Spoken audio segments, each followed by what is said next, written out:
High viewers, welcome to market search వాళ్ళు. ఇక market details లో కనుక వెళ్ళినట్టయితే last half an hour back ఇప్పటికి చూసుకున్నట్టయితే మార్కెట్ స్టిల్ అదే రేంజ్ లో కొనసాగిస్తూ రావడం మనం చూస్తున్నాము. ముఖ్యంగా నిఫ్టీ కనుక చూసుకున్నట్టయితే ప్రస్తుతం అరౌండ్ 108 పాయింట్స్ నెగిటివ్ సైడ్ తో 11,488 వద్ద మూవ్ అవుతోంది. అండ్ సెన్సెక్స్ చూస్తే 343 పాయింట్స్ నెగిటివ్ గా 38,554 వద్ద ట్రేడ్ అవుతూ రావడం మనం అబ్జర్వ్ చేస్తున్నాము. అండ్ బ్యాంక్ నిఫ్టీ విషయానికి వస్తే 300 పాయింట్స్ నెగిటివ్ సైడ్ తో 30,129 వద్ద ప్రస్తుతం ట్రేడింగ్ ని హోల్డ్ చేస్తూ వస్తోంది. ఇక Nifty top gainers and losers లో కనుక చూసినట్టయితే టైటన్ కంపెనీ టాప్ గెయినర్ లో ఉంది 2% వరకు అప్ సైడ్ తో, ఎన్టీపీసీ 1.73%, టీసీఎస్ ఒక 1%, వేదాంత 0.5% అండ్ అల్ట్రాటెక్ సిమెంట్ ఒక 0.5% వరకు కూడా పాజిటివ్ మోడ్ లో కనిపిస్తున్నాయి. అండ్ నిఫ్టీ టాప్ లూజర్స్ లో చూస్తే బజాజ్ ఫైనాన్స్ ఒకటి టాప్ లూజర్ గా ఇంకా కొనసాగిస్తోంది. ఓవరాల్ గా బజాజ్ ట్విన్స్ ఈరోజు టాప్ లూజర్స్ లో ఉన్నాయని చెప్పొచ్చు. నిఫ్టీ లీడ్ చేస్తూ ఉన్నాయి టాప్ లూజర్స్ లో. ఒక 5% వరకు బజాజ్ ఫైనాన్స్ డౌన్ ట్రెండ్ లో ఉండగా బజాజ్ ఫిన్ సర్వీస్ ఒక 3.5% వరకు డౌన్ సైడ్ లో ఉంది. గెయిల్ 2.68%, M&M ఒక 2.5% అండ్ టెక్ మహీంద్రా ఒక 2.5% వరకు డౌన్ ట్రెండ్ లో ప్రస్తుతం ట్రేడ్ అవుతూ రావడం మనం గమనిస్తున్నాము. ఇక mid and small cap stocks విషయానికి వచ్చినట్టయితే మిడ్ క్యాప్ బేస్ స్టాక్స్ లో కూడా సెల్లింగ్ ప్రెషర్ అనేది మరింత ఇంక్రీజ్ అవ్వడం చూస్తున్నాం. ప్రస్తుతం అడ్వాన్సెస్ 377 గా ట్రేడ్ అవుతుండగా డిక్లైన్సెస్ 1,302 గా ట్రేడింగ్ ని కొనసాగిస్తున్నాయి. ఇక మోస్ట్ యాక్టివ్ గా ట్రేడ్ అవుతున్న స్టాక్స్ లో కనుక చూసుకున్నట్టయితే ఈ రోజు ఎక్కువగా కంప్లీట్ గా అటు సెక్టర్స్ పరంగా మోస్ట్ యాక్టివ్ గా ట్రేడ్ అవుతున్న స్టాక్స్ కానీ అటు ఏదైనా మోస్ట్ యాక్టివ్ గా ట్రేడ్ అవుతున్న సెక్టర్ కానీ ఉందని మనం చెప్పుకోలేకపోతున్నామని చెప్పొచ్చు. ముఖ్యంగా అటు కంప్లీట్ గా అన్ని సెక్టర్స్ లో అండ్ అన్ని స్టాక్స్ లో కూడా చూసుకున్నట్టయితే ఈరోజు కొంత హెవీ కరెక్షన్ అనేది మనం చూస్తున్నాము. అండ్ చెప్పుకోవాలి అంటే last half an hour back ఇప్పటికి చూసుకున్నట్టయితే స్టాక్స్ వైజ్ లో కూడా మార్నింగ్ ఏవైతే స్టాక్స్ అవుట్ పర్ఫార్మ్ చేశాయో వాటిలో కూడా చూసుకున్నట్టయితే ప్రస్తుతం హైయర్ లెవెల్స్ నుంచి ఒక డిప్ అనేది రావడం చూస్తున్నాము. ఆ స్టాక్స్ కూడా స్ట్రాంగ్ గా ట్రేడ్ అయిన స్టాక్స్ లో కూడా కొంత కరెక్షన్ ఫార్మాట్ అనేది మనకు కనిపిస్తోంది. ఓవరాల్ గా మెర్సిషన్ మార్కెట్స్ పై విశ్లేషించేందుకు చెడస్ మెయిల్స్ అండ్ కాల్స్ కి ఆన్సర్ చేసేందుకు ప్రస్తుతం మన స్టూడియోలో ఉన్నారు మార్కెటర్లు శేషు గారు. వారిని అడిగి మన విషయాలు తెలుసుకుందాం. హై శేషు గారు. మనం మార్కెట్స్ ఆ ట్రెండ్ చూస్తున్నాము. డే స్టార్ట్ అయిన దగ్గర నుంచి ఇప్పటివరకు కూడా చూసుకున్నట్టయితే ఏదైతే డేని ఒక పాజిటివ్ నోట్తో మార్కెట్స్ ప్రారంభించడం చూసామో అది సస్టైన్ చేసుకోలేక అక్కడి నుంచి కూడా కంప్లీట్ ఒక డౌన్ ట్రెండ్లోనే మార్కెట్స్ మూవ్ అవుతూ వస్తున్నాయి. మరింత లోయర్ నోట్లోకి మార్కెట్స్ టర్న్ అవుతూ రావడం చూస్తున్నాము. Last half an hour back ఇప్పటికీ చూసుకున్నట్టయితే మార్కెట్స్ ఇంకా డౌన్ ట్రెండ్ అనేది కొనసాగిస్తూ వస్తున్నాయి. ఇందాక అనుకున్నట్టు కొంత సెక్టర్స్ పరంగా స్టాక్స్ వైజ్ లో కూడా చూసుకున్నట్టయితే మార్నింగ్ కొంత బెటర్ గా పర్ఫార్మ్ చేసిన అటు స్టాక్స్ కావచ్చు సెక్టర్స్ కావచ్చు ప్రస్తుతం వాటిలో కూడా చూసుకున్నట్టయితే సెల్లింగ్ ప్రెషర్ అనేది చూస్తున్నాము. Just last half an hour back వరకు కూడా లైక్ అవుట్ పర్ఫార్మ్ చేసిన అల్ట్రాటెక్ సిమెంట్ ఒకటి ప్రస్తుతం అబ్సల్యూట్ ఫ్లాట్ మోడ్ లో కనిపిస్తోంది. ఇలా అన్ని సెక్టర్స్ అండ్ స్టాక్స్ వైజ్ లో కూడా చూసుకున్నట్టయితే కంప్లీట్ గా సెల్ ఆఫ్ అనేది కనిపిస్తోంది. సో మీరు మార్కెట్స్ లో ఎలాంటి ఓవరాల్ గా మీ వ్యూ ఏంటంటారు శేషు గారు? మార్కెట్స్ చూస్తున్నాము కంప్లీట్ ఒక డౌన్ సైడ్ బయాస్ లోనే మూవ్ అవుతున్నాయి. సో ఇక్కడ నుండి ఎలా ఉండే అవకాశాలు ఉన్నాయంటారు మీ పాయింట్ ఆఫ్ వ్యూలో? బై అండ్ లార్జ్ బాగా వీక్గానే ఉన్నాయండి మార్కెట్స్. ఈరోజు ఓపెనింగ్ మనకు ఒక మోడరేట్ గ్యాప్ అప్తో ఓపెన్ అయింది. 35 to 40 పాయింట్స్ దాకా నిఫ్టీ వెళ్ళింది ఒక దశలో. తర్వాత అక్కడి నుంచి కూడా కరెక్ట్ అవుతూ వచ్చింది. ఏమాత్రం కూడా మార్కెట్ రికవరీ అనేది ఈరోజు మనకి మార్కెట్లో కనపడలేదు.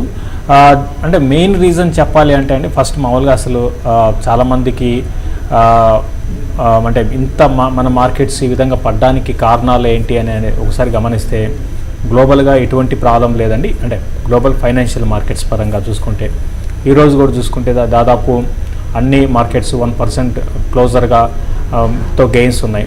మన మార్కెట్ మాత్రమే ఈ విధమైన ట్రెండ్. నిన్న సెల్ ఆఫ్ చూసాము, ఈరోజు కూడా మనకి సెల్ ఆఫ్ చూసాము. ఫస్ట్ పాయింట్ ఏంటంటే ఇండియన్ ఎకానమీ అనేది వీక్ అవుతుందండి. దాని కారణంగా మనకి ఇటువంటి సెల్లింగ్ అనేది చూస్తున్నాము. ఇన్ని రోజులు మనం చూసాము అన్ని నెంబర్స్ కానీ సేల్స్ కానీ ఇవన్నీ కూడా ఎక్కువ డేటా ఏదైతే డేటా ఉంటుందో అవన్నీ కూడా చాలా స్ట్రాంగ్ ఉండేవి. అయితే లాస్ట్ ఒక 1.5 yearగా మనం చూసుకుంటే స్లోగా అన్ని డేటాలు కానివ్వండి, అటు జీడిపి గ్రోత్ కానివ్వండి, తర్వాత ఐఐపి నెంబర్స్ ఇట్లా ఈ విధంగా చూసుకుంటే అన్నీ కూడా బాగా వీక్ అవుతున్నాయి. దీనికి తోడు డైరెక్ట్గా మన మార్కెట్ ఇంపాక్ట్ చేసే కొన్ని సెక్టార్లు లైక్ ఆటోమొబైల్ సెక్టార్ ఒకటి ఉంది. ఎందుకంటే ఆటోమొబైల్ సెక్టార్ అనేది చాలా పెద్దదండి. అంటే ఇండియా డెవలప్ అవుతున్న మార్కెట్లో డెవలపింగ్ నేషన్ మనం పరిగణిస్తే ఆటోమొబైల్ సెక్టర్ చాలా ఇంపార్టెంట్ అనుకుంటాను. ఎందుకంటే మనకి చూస్తున్నాము లాస్ట్ ఒక కొన్ని నెలలుగా, అంటే లాస్ట్ ఒక 5-6 నెలలు పక్కన పెట్టి దానికి ముందు ఒక 1.5 year 2-3 ఏళ్లలో నెలకి 3 లక్షల కార్లు సేల్ అయ్యేవండి. అంటే ఎంత స్ట్రాంగ్గా మనకి అంటే సంవత్సరానికి దగ్గర 35-36 lakhs కార్స్ మన ఇండియాలో సేల్స్ గ్రోత్ అనేది నమోదు చేసుకుంది. అటువంటిది ఇప్పుడు లాస్ట్ ఒక 6 నెలలుగా చూసుకుంటే మనకి 15-20% పర్ మంత్ తగ్గుకుంటూ వస్తుంది. సో ఇది చాలా నెగటివ్ అనమాట. మరోవైపు మనకి అంటే పర్చేసింగ్ పవర్ కూడా బాగా తగ్గిపోయింది. సో ఎకానమీ అనేది క్లియర్గా స్లో డౌన్ అవుతుంది. రీసెంట్గా కొన్ని కంపెనీస్ మేనేజ్మెంట్ కూడా ముందుకు వచ్చి చెప్పడం కూడా చూసాము. దీనికి తోడు మనకు వర్షాలు కూడా అండి, మాన్సూన్ ఇప్పటి వరకు కానీ చూసుకుంటే కొన్ని నార్దర్న్ స్టేట్లో కొంచెం ఎక్కువగా ఉన్నా కూడా అది పెద్ద మనం దాన్ని బేస్ చేసుకొని వర్షాలు బాగున్నాయని చెప్పలేము.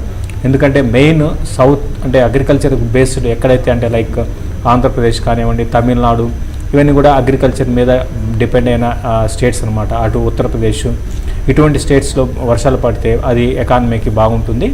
కాబట్టి నేను కూడా ఈవెన్ వర్షపాతం కూడా బాగా నమోదు కావట్లేదు. ఇవన్నీ కారణాలుగా చెప్పొచ్చు. దీనికి తోడు మన మార్కెట్లో లాస్ట్ కొన్ని రోజులుగా మనం చూస్తున్నాము ఒక విచిత్రమైన ట్రెండ్ అనేది ఉంది.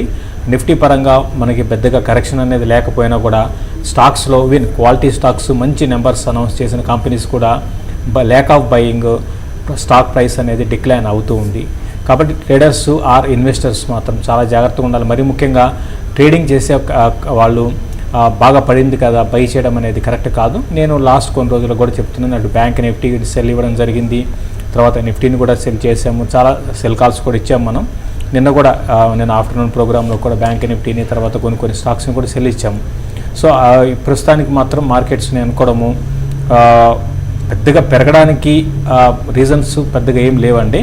మరోవైపు ఇంకొక కారణం మనకు తెలిసిందే, అటు కొన్ని మేజర్ కంపెనీస్ అంటే లైక్ ఎస్ బ్యాంక్ లాంటివి, డిహెచ్ఎఫ్ఎల్ లాంటివి పెద్ద ఆర్గనైజేషన్స్ కూడా కుప్పకూలిపోయినాయి ఈ మధ్య.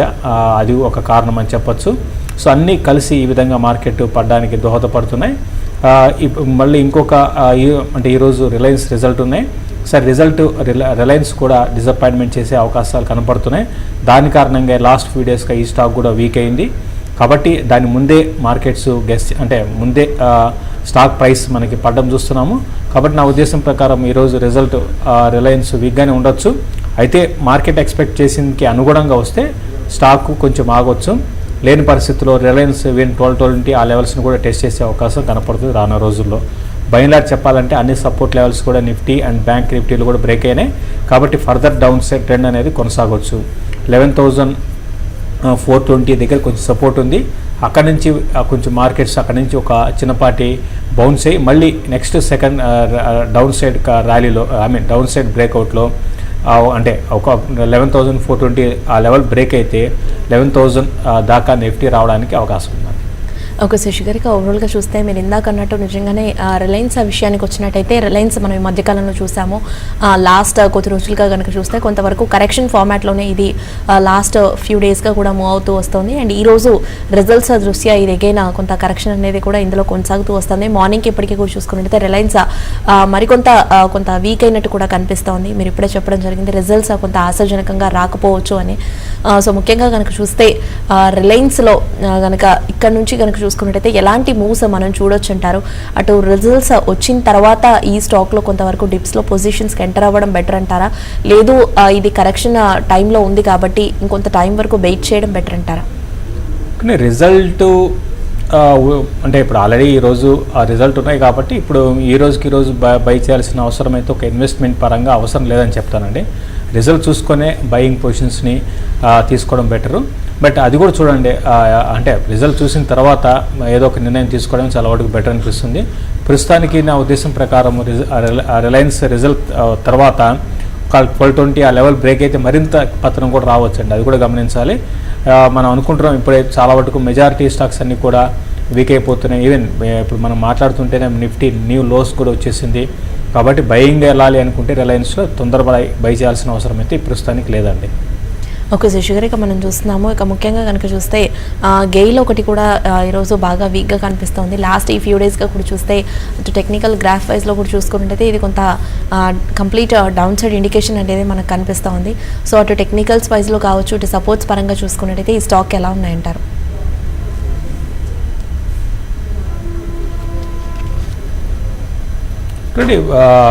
గెయిల్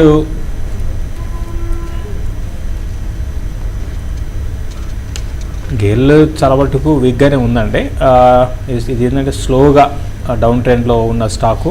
అంటే కొన్ని ఎట్లుంటాయంటే హై బీటా స్టాక్స్ మనకి తక్కువ టైంలో చాలా ఫాస్ట్గా పడిపోతుంటాయి. బట్ ఈ స్టాక్ ఏంటంటే స్లోగా డిక్లైన్, అంటే రోజుకి ఒక 1%, 1.5% ఈ కైండ్ ఆఫ్ డిక్లైన్స్లో మనకి న్యూ లోస్కి వస్తున్న స్టాక్ అనమాట. ఈరోజు కూడా 52 వీక్ లోకి టచ్ అయింది. కాబట్టి ఇది బాగా డౌన్ ట్రెండ్లో ఉంది. షార్ట్ టర్మ్ ట్రెండ్ మాత్రం ఇది ఎన్నుకోవడం అసలు రికవరీ లేకుండా పడుతున్న స్టాక్ అండి. ఒక టైంలో 180 దగ్గర నుంచి మనకి ఫ్రీ ఫాల్ ఈ స్టాక్లో స్టార్ట్ అయింది. 180 దగ్గర నుంచి బాగా పడుతూ ఇప్పుడు ప్రస్తుతానికి నేను అనుకోవడము గెయిల్ గాని చూసుకుంటే క్లోజర్గా 126 ఆ లెవెల్ని టెస్ట్ చేసే అవకాశం కనపడుతున్నాను. ఓకే శశికర్, ఇక మనం చూస్తున్నాం ర్యాలీస్ ఇండియా ఒకటి అవుట్ పర్ఫామ్ చేస్తూ వస్తుంది. ఆల్మోస్ట్ ఒక 4 to 5% వరకు ర్యాలీ అనేది ఇందులో చూస్తున్నామని చెప్పొచ్చు. ఐ థింక్ రిజల్ట్స్ ఇది పోస్ట్ చేసిందని అనుకుంటా. I think one of the రీజన్గా ఇది మనం భావించవచ్చేమో. మీరు రిజల్ట్స్ ఏమైనా ట్రాక్ చేస్తున్నారా ఈ స్టాక్ది? అండ్ కొంత ఈ స్టాక్ కనుక చూసుకున్నట్టయితే ఈ పాజిటివిటీ అనేది కొనసాగించే అవకాశాలు ఉన్నాయంటారా? ర్యాలీస్ ఇండియా బాగా కొన్ని ఏళ్ల పాటు కూడా ఈ స్టాక్లో పెద్దగా ర్యాలీ అనేది పక్కన పెట్టి అసలు పెరిగిన దాఖలు లేవండి. కాబట్టి ప్రస్తుతానికి నేను ఆ రిజల్ట్ అయితే నేను చూడలేదు. ప్రస్తుతానికి ఈ స్టాకు స్టడీగానే ఉండొచ్చు, ఫండమెంటల్స్ పరంగా ఓకేనండి, స్టడీగానే ఉండొచ్చు. పెద్దగా మిగతా స్టాక్స్తో కంపేర్ చేసుకుంటే బాగా భారీగా పడిపోయే స్టాక్ అయితే కాదు. కాబట్టి దీన్ని బాగా ఓపిక ఉండి ఒక 2-3 ఏళ్ళ ఉద్దేశం ఉంటే స్లోగా కొనుక్కోవడానికి అనుకూలంగా ఉన్న స్టాకేనండి. ఓకే శశికర్, ఇక మీరు ప్రోగ్రామ్ స్టార్టింగ్లో ఆటో ఇండెక్స్ గురించి కూడా చెప్పడం జరిగింది, ఆటో స్పేస్ అంతా గురించి. అండ్ M&M ఒకటి కనుక చూస్తే 622 ఆ లెవెల్ నుండి కనుక చూస్తే ఇది స్టీప్ ఫాల్ అనేది ఇందులో కొనసాగుతూ రావడం మనం చూస్తున్నాము. ఆల్మోస్ట్ ఈరోజు కూడా చూసినట్టయితే కొంత హయ్యర్ లెవెల్స్ నుంచి ఇది కంప్లీట్ లోస్ వైపు మూవ్ అవుతూ 52 వీక్ లోస్ వద్ద ప్రస్తుతం ఇది ట్రేడ్ అవుతూ వస్తుందని మనం చూసుకోవచ్చు.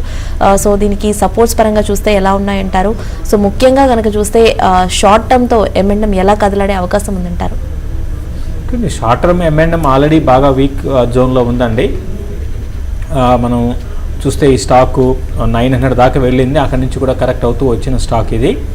ప్రస్తుతానికి 580 అది బ్రేక్ అయితే 566 దాకా ఈ డౌన్ ట్రెండ్ రావచ్చు. అక్కడ క్లోజర్గా 566 ఆ లెవెల్లో కొంచెం ఆగొచ్చు. అయితే దానికి సపోర్టింగ్గా మనకి రిజల్ట్ పరంగా ఏమాత్రం పాజిటివ్ ఉంటే స్టాక్ మళ్ళీ బౌన్స్ బ్యాక్ అయ్యి క్లోజర్గా మళ్ళీ 560 లెవెల్స్ ఒకసారి టెస్ట్ చేసి మళ్ళీ 620 వరకు వెళ్ళొచ్చు అండి. కొన్ని రోజుల్లో నేను అనుకోవడం అంటే ఒక ఓవర్ ఏ పీరియడ్లో కొన్ని మంత్స్లో ఇది నేను అనుకోవడం హయ్యర్ సైడ్ చూసుకుంటే 620 ప్లస్ అంటే 626 ఆ లెవెల్లో, డౌన్ సైడ్ చూసుకుంటే 566, 562 ఆ లెవెల్స్ దాకా రావడానికి అవకాశం ఉంటుందండి. ఓకే అండి, మనం మెయిల్స్ కూడా చూద్దాము. నాగేశ్వర్ మెయిల్ చేశారు, పాండి ఆక్సైడ్ కెమికల్స్ 2700 షేర్స్ని 536లో తీసుకున్నారు. ఇది హోల్డ్ చేయమంటారా, ఎగ్జిట్ అవ్వమంటారా? 536లో తీసుకున్నారు.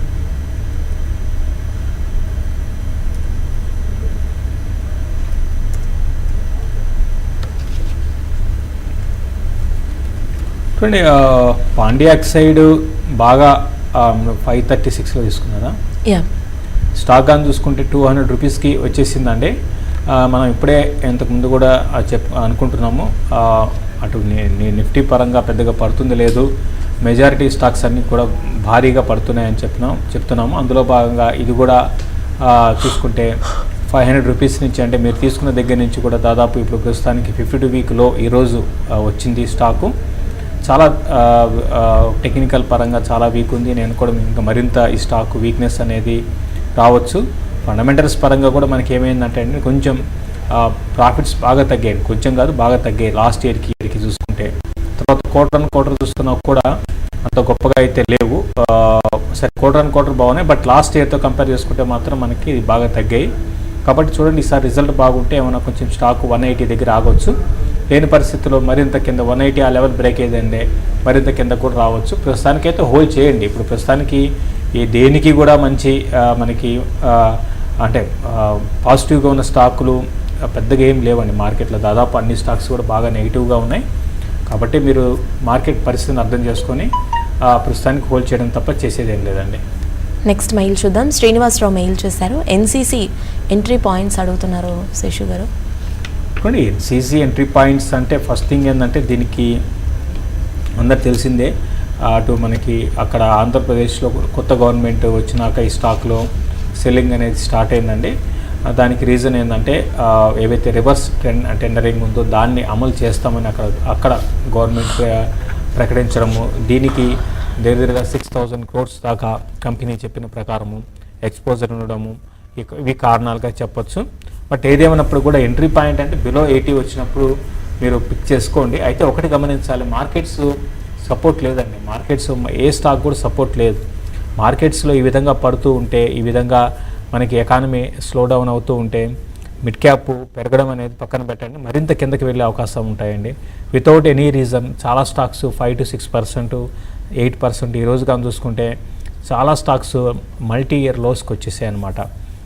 ఇంకా మనకు అటు నిఫ్టీ కానీ చూసుకుంటే పెద్దగా పడింది ఏం లేదు. ఇప్పుడు ఈ లెవెల్లో కూడా నిఫ్టీ రీసెంట్ హై నుంచి ఎంత పడిందంటే మనకి 500 points పడింది అనమాట. అంతే, 500 pointsకే స్టాక్స్ అయితే చాలా దారుణమైన పరిస్థితిలో ఉన్నాయండి. కాబట్టి ఇది ఒక డిఫరెంట్ సిచ్యువేషను. ప్రతి ఒక్కరు కూడా చాలా దీన్ని అర్థం చేసుకొని దాని తగ్గట్టుగా హర్రీగా కొనకుండా కొంచెం స్లోగా కొంచెం వెయిట్ చేసి ఈ మిడ్ క్యాప్ స్టాక్స్ ఎక్కడ ఆగుతాయో చూసుకొని అప్పుడు కొనుక్కోవడం బెటర్. ఓకే, మనం చూస్తాము ముఖ్యంగా చూస్తే అల్ట్రాటెక్ సిమెంట్ విషయానికి వచ్చినట్టయితే ఈరోజు ఒక మంచి ర్యాలీ అనేది స్టాక్లో మనం చూస్తాము. మార్నింగ్ ఓపెన్ లెవెల్స్ నుంచి ఆల్మోస్ట్ ఒక 60-65 points వరకు ఇది హైయర్ సైడ్ వైపు వెళ్ళడం జరిగింది. బట్ కనుక చూసుకున్నట్టయితే just last half an hour back ఇప్పటికీ గమనించినట్టయితే ఈ స్టాక్లో కొంత డిప్ అనేది చూస్తున్నాం. ప్రస్తుతం అబ్సల్యూట్ ఫ్లాట్గా ఇది మూవ్ అవుతూ వస్తుంది. సో ఇది కనుక చూసుకున్నట్టయితే ఈ ఫ్లాట్ ట్రెండ్ అన్న కొనసాగించే ఛాన్సెస్ ఉన్నాయంటారా? ఇక్కడ నుంచి కొంత కరెక్షన్ అనేది మనం చూడొచ్చు అంటారా ఇందులో? చూడండి, అల్ట్రాటెక్ సిమెంట్ కానీ చూసుకుంటే మీరు అన్నట్టుగా ఈ స్టాక్ మార్నింగ్ సెషన్లో బాగా స్ట్రాంగ్ ఉందండి. అయితే అక్కడి నుంచి బాగా వీక్ అయిపోయింది. ప్రస్తుతానికి 4610 దగ్గర, ప్రస్తుతానికి 4615 దగ్గర ప్రస్తుతానికి ట్రేడ్ అవుతుంది. నేను కూడా ఇక్కడ 46 దగ్గర స్టాక్ ఆగొచ్చు. ఈరోజు లోగా చూసుకుంటే 46 కూడా బ్రేక్ అయింది. బట్ స్టాక్ పరంగా 46 దగ్గర ఆగడానికి అవకాశం ఉందండి. ఓవరాల్గా స్టాక్ అయితే కన్సాలిడేషన్లో ఉంది. కొంచెం సిమెంట్ కంపెనీస్ కొంచెం బెటర్గానే ఉండొచ్చు అండి. ఈవెన్ మనకి ఏసీసీ కూడా మనకి బాగానే ఉంది. ఏసీసీ రిజల్ట్ ఈరోజు ఉన్నాయనుకుంటానండి. బట్ ఏదైనప్పుడు కూడా సిమెంట్ కంపెనీస్ కొంచెం అవుట్ పర్ఫామ్ చేసే అవకాశాలు ఉన్నాయండి. ఓకే అండి, నెక్స్ట్ మెయిల్లోకి వెళ్దాం. రమేష్ రెడ్డి మెయిల్ చేశారు. దిలీప్ బిల్డ్కాన్ ఒక 80 sharesని 545లో, అండ్ జేకే టైర్స్ 90 రూపీస్లో హోల్డ్ చేస్తున్నారు 200 sharesని. ఇది యావరేజ్ ఎప్పుడు చేసుకోవచ్చు అంటారు అని అడుగుతున్నారు. ఏ లెవెల్లో? Dilip Buildcon 545, JK tyres 90 rupees.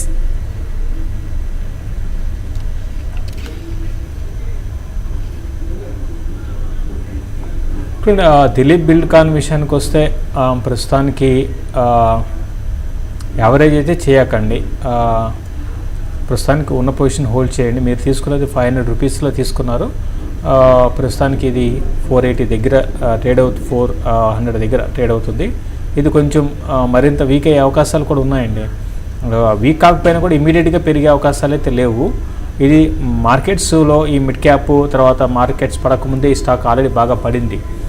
కాబట్టి ప్రస్తుతానికి దిలీప్ బిల్డ్కాన్కి నేను అనుకోవడము 400 బిలో వస్తే మళ్ళీ ఇంకొకసారి 360 లెవెల్స్ని టెస్ట్ చేయొచ్చు. ఆ టైంలో మార్కెట్ కన్సాలిడేషన్లో ఉంటే, మార్కెట్ పెద్ద పడదని మీరు అనుకుంటే, అంటే మార్కెట్ పరిస్థితులు తగ్గట్టుగా మీరు డెసిషన్ తీసుకోండి. జేకే టైర్స్ని కూడా ఇమీడియట్గా మీరేం బై చేయాల్సిన అవసరం లేదండి. ఇది కూడా 90లో తీసుకున్నారు, మీరు 70స్కి వచ్చేసింది. ఇది నేను అనుకోవడము బిలో 70 ఈ స్టాక్ రావచ్చు. బిలో 70 వచ్చినప్పుడు మీరు అది ఒక 2 ఏళ్ళ ఉద్దేశం ఉంటే మీరు కొనుక్కోమని చెప్తాను. ఒక శశిగారిగా మనం చూస్తున్నాము. ఓవరాల్గా చూసుకున్నట్టయితే మిడ్ క్యాప్ ఒకటి కూడా అగైన్ కంప్లీట్ బాగా వీక్ అయిపోయిందని మనం చెప్పొచ్చు. లాస్ట్ ఈ మధ్యకాలంలో మార్కెట్స్ కొంత డౌన్ ట్రెండ్లో మూవ్ అవుతున్నప్పటి నుంచి మిడ్ క్యాప్ ఒకటి కూడా కంప్లీట్ ఒక డౌన్ ట్రెండ్ బయాస్లోనే మూవ్ అవుతూ వచ్చింది.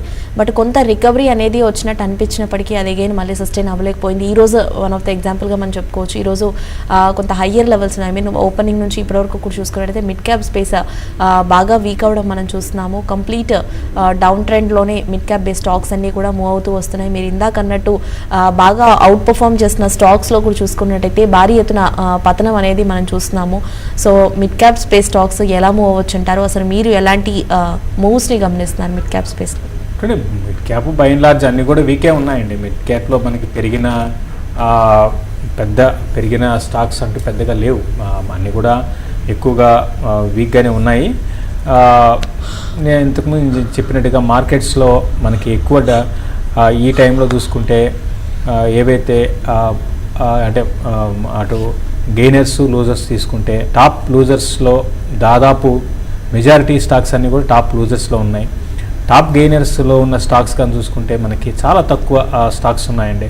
వాటిలో అన్నీ కూడా గొప్ప స్టాక్స్ అయితే కాదు, అన్నీ కూడా ఏంటంటే ఫండమెంటల్గా పెద్ద గొప్ప స్టాక్స్ లేవు. ఏదో న్యూస్ బేస్డ్ ఆర్ కొన్ని కారణాల వల్ల కొన్ని స్టాక్స్ పెరిగాయి తప్ప మిగతావన్నీ బై అండ్ లార్జ్ అన్ని వీక్ ఉన్నాయి. కొంచెం బాగా పెరిగిన వాటిలో like for example quality stocks అంటే హెచ్డిఎఫ్సి, ఏఎంసి లాంటివి ఇటువంటివి ఉన్నాయి. అది కూడా ఒక హెచ్డిఎఫ్సి, ఏఎంసి ఒక 6% పెరిగింది, ఇట్లా ఉన్నాయి. మిగతా అన్ని స్టాక్స్ వీక్గానే ఉన్నాయండి. ఓకే, నేను నెక్స్ట్ మెయిల్లోకి వెళ్దాం. శ్రీనివాస సూర్యవరాజు మెయిల్ చేశారు. పిఎన్బి ఒక 1000 షేర్స్ని 130లో, ఎస్ బ్యాంక్ 1100 షేర్స్ని 220లో తీసుకున్నారు. సో ఇది హోల్డ్ చేయమంటారా నెక్స్ట్ 3 ఇయర్స్కి? PNB 130, Yes Bank 220. Yes Bank మనం చూస్తున్నామంటే ఎస్ బ్యాంక్ ఏ రోజుకి ఆ రోజు కొత్త న్యూస్ రావడము, బ్యాడ్ న్యూస్ రావడము, తర్వాత ఆ స్టాక్ బాగా వీక్ అవుతూ వస్తుంది. నేను రిజల్ట్ కూడా చాలా దారుణంగా ఉన్నాయి. చాలా broking companies even down grade కూడా చేయడం జరిగింది. ప్రస్తుతానికి హోల్డ్ చేయండి. పిఎన్బిని మీరు కూడా ప్రస్తుతానికి హోల్డ్ చేయండి. పిఎన్బి ఒక లాంగ్ టర్మ్కి అయితే పిఎన్బి అంతా నేను అనుకోవడము కరెక్ట్ కాదండి హోల్డ్ చేయడము. నెక్స్ట్ ర్యాలీలో మళ్ళీ మీకు ఏమాత్రం ర్యాలీ వస్తే ర్యాలీలో ఎగ్జిట్ కాండి. బట్ ఎస్ బ్యాంక్ విషయానికి వస్తే ఎస్ బ్యాంక్లో ఈ సెల్లింగ్ అని అబ్జర్వ్ చేసుకొని స్టాక్ ఎక్కడ ఆగుతుందో తెలియని పరిస్థితి ఉందండి. ప్రస్తుతానికి మీరు ఉన్న పొజిషన్స్ని హోల్డ్ చేయండి. ఈశ్వర్ మెయిల్ చేశారు, ఎస్ బ్యాంక్ గురించి అడుగుతున్నారు. శశి గారు, ప్రజెంట్ లెవెల్లో బయింగ్కి ఏమైనా వెళ్ళొచ్చు అంటారా? చెప్పడం కష్టంగా ఉందండి. ఎస్ బ్యాంక్లో ఇంటర్నల్గా ఏం జరుగుతుంది అనేది మనకి తెలియదు. సో ప్రైస్ పరంగా కరెక్ట్ అవుతుంది. ఇంటర్నల్గా మనకి స్టాక్లో అంటే ఇంటర్నల్గా జరుగుతున్న విషయాలు తెలియని కారణంగా మనకి స్టాక్ని ప్రస్తుతానికైతే అవాయిడ్ చేయమని చెప్తామండి. మార్కెట్స్ కూడా సపోర్ట్ చేయటం లేదు. చిన్న బ్యాడ్ న్యూస్ని చాలా పెద్ద ఎత్తున మార్కెట్స్ నెగిటివ్గా తీసుకుంటున్నాయి. అయితే ఎస్ బ్యాంక్ వచ్చిన బ్యాడ్ న్యూస్లో చిన్న బ్యాడ్ న్యూస్లు కాదండి, చాలా పెద్ద ఎత్తున కంపెనీలో మనకి ప్రాబ్లమ్స్ ఉన్నాయి. ట్రాన్స్పరెంట్గా లేని మేనేజ్మెంట్ ఇప్పుడు కాదు, ఒకప్పుడు అన్నమాట. వాళ్ళు చేసిన పనులు ఏవైతే ఉన్నాయో అవన్నీ ఒక్కొక్కటి బయటకు రావడము, ఈ స్టాక్ వీక్ అయిపోయింది. దానికి తోడు మనకి రీసెంట్గా కొన్ని ఫైనాన్షియల్గా బ్యాంక్రప్టెడ్ అయిన కంపెనీస్కి దీనికి ఎక్స్పోజర్ ఉండడం ఎస్ బ్యాంక్కి, అది కూడా ఒక రీజన్ ఈ స్టాక్ పడడానికి. దానికి తోడు యాజ్ యూజువల్గా రిజల్ట్ మీరు చూసిందే, దారుణమైన రిజల్ట్ పోస్ట్ చేయడం చూసాము. కాబట్టి నెక్స్ట్ 2-3 క్వార్టర్లు ఏమాత్రం కూడా రిజల్ట్లో మనకి ఇంప్రూవ్మెంట్ అనేది ఉండదు. వీళ్ళు కూడా అంటే పిఎస్యు బ్యాంక్స్ ఏవైతే బ్యాలెన్స్ షీట్ని క్లీనప్ చేసుకుంటున్నారో సేమ్ అదేవిధంగా ఎస్ బ్యాంక్ కూడా ఉంది. అంటే వచ్చిన లాభాలు ఏవైతే ఉంటాయో వాళ్ళంతా కూడా నష్టాలుగా చూపించుకుంటారు. సో కొన్ని రోజులు ఈ స్టాక్ అయితే నేను అనుకోవడము ఎక్కడికి డౌన్ సైడ్ ఎక్కడైతుందో తెలియదండి, పెద్దగా పెరగడానికి పెద్ద అవకాశాలు అయితే కనపడలేదు. ఓకే శశి గారు, ఫైనలీ మార్కెట్స్ వైజ్లో కనుక చూస్తే కంప్లీట్ ఒక డౌన్ ట్రెండ్ ఫార్మేషన్ మనం చూస్తున్నాం. మీరు అన్నట్టు న్యూ లోస్ వైపు ఇవి వెళ్తున్నాయి. కాబట్టి అటు ట్రేడర్స్ అండ్ ఇన్వెస్టర్స్కి మీరు ఇచ్చే సజెషన్స్ ఏంటంటారు? ఇక్కడ నుంచి ఎలాంటి మూవ్స్ని మీరు సజెస్ట్ చేస్తారు వాళ్ళకి? చూడండి, ఇక్కడ నుంచి పెద్ద మూవ్ అంటే మనకి నెక్స్ట్ వీక్ ఎఫ్ఎండో క్లోజింగ్ ఉందండి. కాబట్టి పెద్దగా మార్కెట్స్ పెరిగేది లేదు. కాబట్టి సెల్ ఆన్ ర్యాలీస్ అని చెప్తాను. 95% స్టాక్స్ అన్నీ కూడా సెల్లింగ్ ధోరణిలో ఉన్నాయి. ఏదన్నా ఒకరోజు ఈరోజు పాజిటివ్గా ఏదైనా ఉంటే దాన్ని చూసుకొని సెల్ చేయడం బెటరు. అంటే 1-2 రోజులు ఏదైనా పాజిటివ్ జోన్లో క్లోజ్ అయిన స్టాక్స్ అన్నీ కూడా బై అండ్ లార్జ్ వీక్ అవుతూనే ఉన్నాయి. అటువంటి స్టాక్స్ని సెల్ చేసుకోమని చెప్తాను. ఎస్ఆర్ఎఫ్ ఒకటి నిన్న కూడా రికమెండ్ చేస్తాము, దీన్ని సెల్ చేయమని చెప్తాను. ప్రస్తుతానికి 2691 దగ్గర ఉంది. ఈ కరెంట్ అవర్స్లో సెల్ చేసుకొని 2740 దగ్గర స్టాప్ లాస్ పెట్టుకుంటే 2620, 2580 దాకా రావచ్చు. అదేవిధంగా బజాజ్ మనకి ఫిన్సర్వ్ విషయానికి వస్తే 4% డౌన్ అయింది. దీన్ని కూడా ర్యాలీ వచ్చినప్పుడల్లా కూడా సెల్ చేయమంటాను. 7300 ఆ లెవెల్ని టెస్ట్ చేసే అవకాశం కనపడుతుంది. థ్యాంక్ యూ శశి గారు. సో వ్యూస్, ప్రస్తుతం మార్కెట్స్ ట్రెండ్ వైజ్లో చూస్తే నిఫ్టీ 120 పాయింట్స్ నెగిటివ్గా 11,476 వద్ద మూవ్ అవుతుండగా, సెన్సెక్స్ 385 పాయింట్స్ నెగిటివ్గా 38,511 వద్ద మూవ్ అవుతోంది. అండ్ బ్యాంక్ నిఫ్టీ 350 పాయింట్స్ నెగిటివ్గా 30,082 వద్ద ప్రస్తుతం ట్రేడింగ్ని హోల్డ్ చేస్తోంది. ఇది వాళ్ళ మార్కెట్ సెట్ వాళ్ళ నోట్ స్టేట్.